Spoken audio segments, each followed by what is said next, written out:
Real estate వ్యాపారి వేసిన cunning plan ఉచ్చులో చిక్కారు అమాయక రైతులు. ఇంకేముంది, వారిని నిండా ముంచేసిన ఆ కేటుగాడు దాదాపు 11 కోట్ల రూపాయల సొమ్ముతో చెక్కేశాడు. పైగా తాను దివాళా తీశానని, నా దగ్గర దమ్మిడీ లేదని చేతులెత్తేశాడు.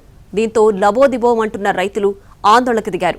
న్యాయం చేయాలని పోలీస్ స్టేషన్ మెట్లెక్కారు. సూర్యాపేట జిల్లా శ్రీరంగపురంలో రైతులను మోసం చేసిన ఆ రియల్ చీటర్ ఎవరు? అధిక వడ్డీ ఆశ చూపించి ఓ రియల్ వ్యాపారి రైతులను నిండా ముంచాడు. 20 ఏళ్లుగా స్థానికులతో కలిసి జీవనం సాగిస్తున్న ఆ రియల్ వ్యాపారి ఈయనే. పేరు జితేందర్ రెడ్డి.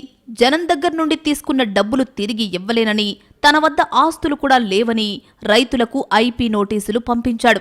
ఒక్కసారిగా షాక్ అయిన రైతులు ఏం చేయాలో తెలియక న్యాయం కోసం పోలీసులను ఆశ్రయించారు. ఈ ఘటన సూర్యాపేట జిల్లాలో కలకలం రేపింది. సూర్యాపేట జిల్లా కోదాడ శ్రీరంగాపురానికి చెందిన రియల్ ఎస్టేట్ వ్యాపారి జితేందర్ రెడ్డి 20 ఏళ్లుగా రైతుల వద్ద, సన్నిహితుల వద్ద సేకరించిన డబ్బుతో రియల్ ఎస్టేట్ వ్యాపారం చేస్తున్నాడు. కొంతకాలం అందరితో బాని ఉన్నాడు. అయితే కొద్ది రోజుల క్రితం నుంచి గతానికంటే భిన్నంగా అధిక వడ్డీ ఆశ చూపించాడు. దీంతో అధిక వడ్డీ కోసం ఆశపడ్డ రైతులు దాదాపు 65 మంది అతని వద్ద 11 కోట్ల రూపాయల వరకు పెట్టుబడులు పెట్టారు. వాటి ద్వారా జితేందర్ రెడ్డి రియల్ ఎస్టేట్ వెంచర్లు వేశాడు. కానీ ఇస్తానన్న వడ్డీ డబ్బులు మాత్రం ఇవ్వడం లేదు జితేందర్ రెడ్డి. పోనీ అసలిమ్మని అడిగినా చేతులెత్తేశాడు. ఏళ్లు గడుస్తున్నా డబ్బు తిరిగి ఇవ్వకపోవడంపై ఆగ్రహించిన రైతులు తమ డబ్బు కోసం ఒత్తిడి తెచ్చారు. దీంతో జితేందర్ రెడ్డి చేతులెత్తేశాడు. ఇదే క్రమంలో అందరికీ ఐపీ నోటీసులు పంపించాడు. దీంతో జితేందర్ రెడ్డి ఇంటి ముందు టెంట్ వేసి మరీ బాధితులు ధర్నాకు దిగారు. పోలీసులు తమకు న్యాయం చేయాలని కోరుతున్నారు.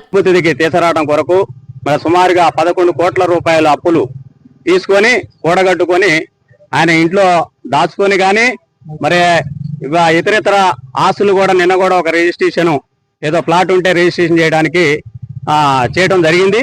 సుమారు జితేందర్ రెడ్డి అతను పొలాల వ్యాపారం చేసి మా కాడ 10 కోట్ల రూపాయల అప్పులు తీసుకొని తెలంగాణ అమెరికా పంపించి 3 కిలోల బంగారం కూడా మరలేసుకు తిరుక్కుంటూ నాన్న ఇబ్బందులు పెట్టి జనాలందరూ ఇబ్బంది పడుతున్నారు. మీ అందరూ దయచేసి ఆఫీసర్లు మాకు న్యాయం చేయగలరని కోరుచున్నాము.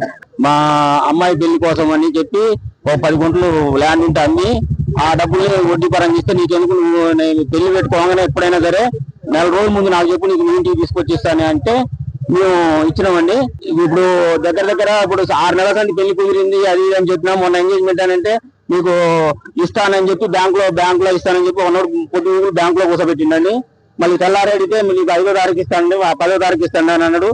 1 ఎకరం పొలం రాసిస్తానని చెప్పి ఒకనాడు మాట్లాడి డీల్ చేసి మాట్లాడి అది 30 లక్షలు 25 లక్షలు చేసేది 33 లక్షలకు మాట్లాడి అట్లా తీసుకుని తీసుకోలేకపోలేదంటే సర్లే అని చెప్పి కూడా 33 లక్షలు తీసుకుందామని ఓకే అని పోయినామండి. పోతే దాన్ని ఏం చేశాడంటే మళ్ళీ తర్వాత నాకు ఫోన్ చేసి నీకు పెళ్లి పెట్టుకొని నేనే అప్పుల పాల ఇబ్బంది పడుతున్నా, నువ్వు ఇట్లా చేసుకోవడం అవసరమా, నీకు ఇస్తా, నీకేం సంబంధం లేదు, పొలం నువ్వు తీసుకుంటావు, నువ్వు పొలం వద్దు, నీ డబ్బులు వారం రోజులు నీకు ఇస్తా అని చెప్పి చెప్పాడండి. చెప్పి అదే తెల్లారి నోటీసులు పంపించాడండి.